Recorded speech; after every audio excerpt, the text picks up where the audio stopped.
तो हमेशा क्या होता, जब किसी से मिलता है नए आदमी से, जब बातचीत होती रहा तो पहले के बातें याद रहते हैं हमेशा। तो हमेशा कभी भी जब किसी से अनजाने से बात कर रहे हैं, चैट कर रहे हैं, मैसेज कर रहे हैं किसी को, या बात कर रहे हैं, तो क्वेश्चन जो करते रहा, भाई आप कौन है, आप किधर रहते, आप क्या काम करते, ये पूरे क्वेश्चन है। तो परफेक्ट करना अपन क्वेश्चन, तो सामने को आइडिया आता है कि हाँ बंदे को इंग्लिश आती है भैया। बंदा हमारे पास क्या है मालूम भाई, English is synonymous to education. अपने पास कोई इंजीनियर है, मतलब टॉपर भी है क्लास का, लैंग्वेज से तो लोग क्या बोलते, कुछ भी नहीं आता बोल के बोलते। हमारे कल्चर में वही चीज है, हालांकि गलत है। और बात क्या होता है, बंदा दूसरी जगह कुछ भी नहीं पढ़ता, मेरे ऐसा खाली इंग्लिश बोलते रहता, तो लोग क्या बोलते, अरे क्या इंग्लिश बोलता हूँ, क्या तेज बोलता। तो हमारे दिमाग में क्या बैठा हुआ है कि ज्यादा पढ़ा लिखा होना, इंग्लिश से हम क्या करते गेज करते, ये कल्चर बन गया, आप क्या कर सकते। तो English is not a language to express yourself, आपको एक्सप्रेस करने की नहीं है ये, it is a language to impress others, दूसरों को इंप्रेस करने की लैंग्वेज हो गई है आजकल। अरे अच्छा वाला बोलो, अच्छी बात करो, सामने इंप्रेस होता, अरे भाई बहुत पढ़ा लिखा आदमी, he is a learned person, अच्छी लैंग्वेज बना बोल के। चलिए, तो क्वेश्चंस क्या है मालूम, ये बात जो शुरू होती कॉन्वर्सेशन, तो क्वेश्चंस अहम है। इससे पहले बोला मैं आपको, हमेशा क्वेश्चंस करने आ जाना, आपको सही क्वेश्चन करने आना। क्वेश्चंस में क्या आता, आप सवाल करते, सामने जवाब देता आपका, तो अपर हैंड किसका है यहाँ पे, आपका है, ऊपर आप रहते। आप किससे फर्स्ट टाइम मिले भाई, आप सवाल करते रहना उससे बार बार, वो जवाब देते रहता, तो आपका अपर हैंड रहता, और उसको मालूम होता कि आपकी लैंग्वेज अच्छी है बोल के। तो क्वेश्चन ही आर्ट है, क्या है ये, आर्ट। क्वेश्चन से क्या होता है, बात लंबी होती, गुफ्तगू लंबी होती। आप किसी से बात कर रहे हैं, क्या बात करेंगे भाई, अब और सुना तो नहीं बोल सकते बार बार, और सुनाओ क्या खाए, और सुनाओ। तो हम क्या करते, सवाल करते, आप कहाँ रहते, आप क्या काम करते, आपके हॉबीज क्या है, आप वहां कब से काम कर रहे हैं, आप वहां कब से रह रहे हैं, ये पूरे क्वेश्चन है। So we need to master the art of questioning. ये जो क्वेश्चनिंग का जो आर्ट है उसको मास्टर करना है, सही प्रॉपर करेक्ट क्वेश्चन करने आना। तो अब तक क्या पढ़े अपन, पॉजिटिव सेंटेंस पढ़े, नेगेटिव पढ़े, अब यहां से क्या पढ़े अपन, क्वेश्चंस पढ़े। बट बिफोर दैट, जैसा मैं हमेशा करता हूं, एक टेस्ट है आप लोगों के पास। I am going to display 10 Urdu means Hindi questions, Hindi में क्वेश्चन डिस्प्ले करने वाला हूं मैं, आप लोग ट्रांसलेट करिए उसको इंग्लिश के अंदर। Okay, I will evaluate them, then we'll move on with learning. Are you ready? चलिए क्वेश्चन देखिए, ट्रांसलेट दिस सेंटेंसेस। ये 5 है, आगे 5 आने वाले हैं। Read, see the first one. आप क्या काम करते हो, खाली पूछ रहे किसी से, फर्स्ट टाइम मिले, आप क्या काम करते, कैसा पूछेंगे इंग्लिश में, प्रॉपर सेंटेंस होना, करेक्ट सेंटेंस होना। आप इंग्लिश में आप क्या काम करते। सेकंड वन, आपके भाई कहाँ रहते हैं, पूछते ना भाई, आपके भाई क्या करते, उन्होंने कहाँ रहते। थर्ड वन, अब क्लास के बारे में मालूम करना आपको, भाई क्लास कब स्टार्ट होती, हमारी क्लास 12 बजे स्टार्ट होती। तो आप किसी और से पूछ रहे हैं, कोई और क्लास ताल्लुक से, भाई क्लास कब स्टार्ट होती। फोर्थ वन, कोई आदमी जो अच्छे वर्ड्स यूज कर रहा है, वोकैबुलरी अच्छी यूज कर रहा है, his vocab is good, his words are good, तो आप सवाल करते, आप न्यू वर्ड्स कैसा ऐड करते हो, उस तरह भाई, भाई नए नए वर्ड कैसा ऐड करते आप, पेपर पढ़ते या कहीं सुनते, कैसा ऐड करते आप, ये भी सवाल है आपका। चौथा, तो मेरी तारीफ यहाँ पे, आखिर सर कैसा पढ़ाते। ओके, इसका क्वेश्चन बनाइए।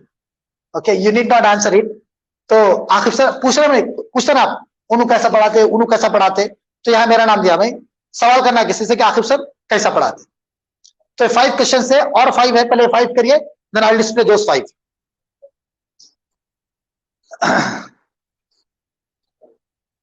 Shall I move on? Are you done with these 5 questions? I'll display the remaining 5. Okay, see the 6th one.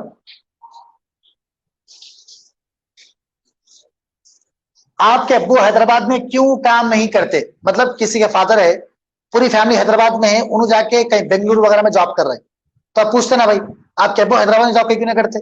First thing, बाद लोग क्यों वक्त बर्बाद करते हैं, बाद लोग, एक आर्ट है बर्बाद करने का, wasting time.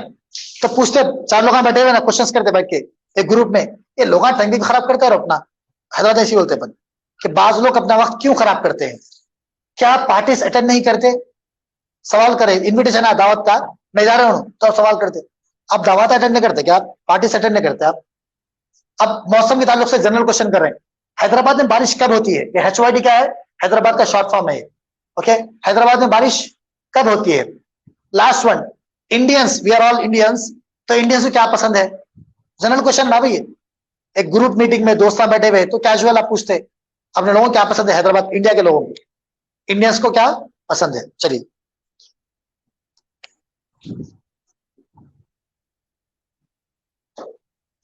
Samir, are you done with writing?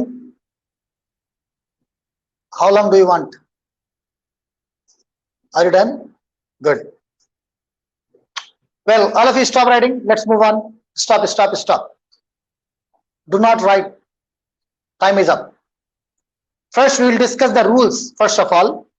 Then I will display the answers.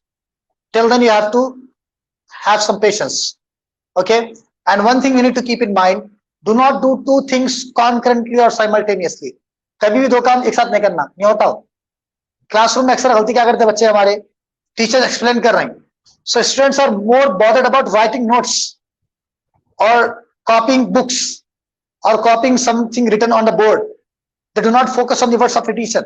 ये सबसे बड़ी गलती है, ड्रॉबैक है, ये स्टडी से पीछे रहने की वजह.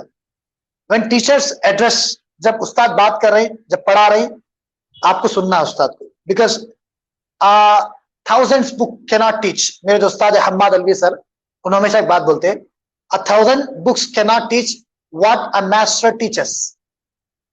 जो उस्ताद पढ़ाता है वो 1000 बुकों में नहीं मिलता. ओके, सो एक टाइम पे काम करना. चलिए, stop writing all of you. Shall I move on? पहले रूल्स पढ़ लेंगे अपन, फिर आंसर डिस्प्ले करूंगा. ये एक सेंटेंस है, यू राइट लेजिबली. लेजिबली का मतलब ये है कोई काम साफ लिखना. यूजुअली जो राइटिंग रहती, जो लिखते हैं, बाद लोगों की राइटिंग खराब रहती है, मेरी भी खराब है, इसलिए मैं प्रोजेक्टर का सहारा लेता हूँ, वरना लिखना बोलते फिर राइटिंग खराब है.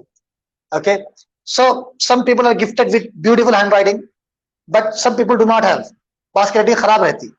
तो साफ लिखने को, अच्छा लिखने को लेजिबल बोलते हैं. राइटिंग अच्छी रहो खराब रहो, साफ दिखना हो, क्लियर रीडेबल रहना, पढ़ने में साफ दिखना हो, उसको बोलते हैं लेजिबल. ओके, तो हम ये बोल रहे हैं कि आप साफ लिखते हैं, यू राइट लेजिबली. ओके, अब ये बोलना है कि आप साफ नहीं लिखते, नेगेटिव बोलना है, तो कैसा बोलेंगे? You do not write legibly. अब क्वेश्चन करना है, सवाल करना है कि आप साफ लिखते. तो if you remember when we were learning past tense, जब हम पास्ट टेंस पढ़ रहे थे, डिड के सेंटेंसेस पढ़ रहे थे अपन in our initial classes, we learn how to change the format. ये जो डू और डिड जो है ना, इसको फर्स्ट डाल लेना अपन, तो सवाल बन जाता हो. Okay, you do not write legibly है, तो डू यू राइट लेजिबली, और डू को पहले डाल देना अपन, डू यू राइट लेजिबली. क्या आप साफ लिखते? अब सवाल ये करना है, क्या आप साफ नहीं लिखते? क्या आप साफ नहीं लिखते? डू यू नॉट राइट लेजिबली, क्या आप साफ नहीं लिखते? अब सवाल ये करना है कि आप साफ कब लिखते? एग्जाम में लिखते, या होमवर्क में लिखते, या प्रोजेक्ट में लिखते, कब लिखते आप? तो वो टाइम एक बात बोला था मैं आपको, ये जो थर्ड वाला जो सेंटेंस है ना, ये बहुत जरूरी है, इट्स अ प्रोमिनेंट सेंटेंस, इसको अपन हर जगह यूज कर सकते हैं. अब ये फिफ्थ सेंटेंस देखिए आप, when do you write legibly, खाली व्हेन को ऐड करा नहीं, बाकी ये सेंटेंस सेम है. डू यू राइट लेजिबली था, do you write legibly. When do you write legibly? Yes Uzair, when do you write legibly in exams? Yes, sir. In order to get full marks, okay, we write legibly in our exams. अब सवाल ये करना है, आप साफ क्यों नहीं लिखते भाई? पूरा एकदम गिचड़ बिचड़ क्यों लिखते? साफ क्यों नहीं लिखते? ये जो फोर्थ वाला है, डू यू नॉट राइट लेजिबली, इसको यूज करना है फिर से अपने वाई के साथ. देखिए, why do you not write legibly, ये पूरा सेट याद कर लेना आपको, पूरा पक्का. You write legibly, you do not write legibly, do you write legibly, do you not write legibly, when do you write legibly, why do you not write legibly? आप साफ क्यों नहीं लिखते? Are we good to go? अब यहाँ पे do आया, क्यों do आया? क्योंकि हमारा जो सब्जेक्ट है सिंगुलर है प्लूरल है? हाँ, कभी भी मीनिंग में नहीं जाना. यू क्या प्लूरल है? Okay, next one, he lives in Hyderabad. कोई बच्चा है, वो हैदराबाद में रहता है. Now tell me here, he is it singular और प्लूरल? सिंगुलर है. तो अब जाहिर बात है एस लगा है वर्ब को, तो नेगेटिव क्या आएगा इसका? Very good, great answer. He does not live in Hyderabad. अब सवाल के रिटर्न क्या करेंगे हम? डज को फर्स्ट में डालेंगे, तो क्या बोलेंगे? Very good, does he live in Hyderabad. सवाल ये करना है कि अब हैदराबाद में नहीं रहता, does he not live in Hyderabad. अब हैदराबाद बहुत बड़ा है भाई, छोटा गांव नहीं होता हैदराबाद, तो पूछना हैदराबाद में कहाँ रहता है और कब रहता है. यूजुअली बाद लोग बिजनेस ट्रिप पे आते जाते रहते. अच्छा, और एक सवाल ये ग्रुप में आया था क्वेश्चन में, कमेंट सेक्शन में, कि स्टे में और लिव में क्या फर्क है? अक्सर लोग स्टे बोलते हैं, I stay at Malakpet, I stay in Hyderabad बोलते हैं। स्टे क्या है याद रखिए हमेशा, stay is temporary residence, temporary residence है वो। आप आउट ऑफ टाउन गए थे, आप होटल में जाके आप 4 दिन रहे, so you did not live in hotel, you stayed in hotel. Okay, आप जो घर में उसको लिव बोल के बोलना हमेशा।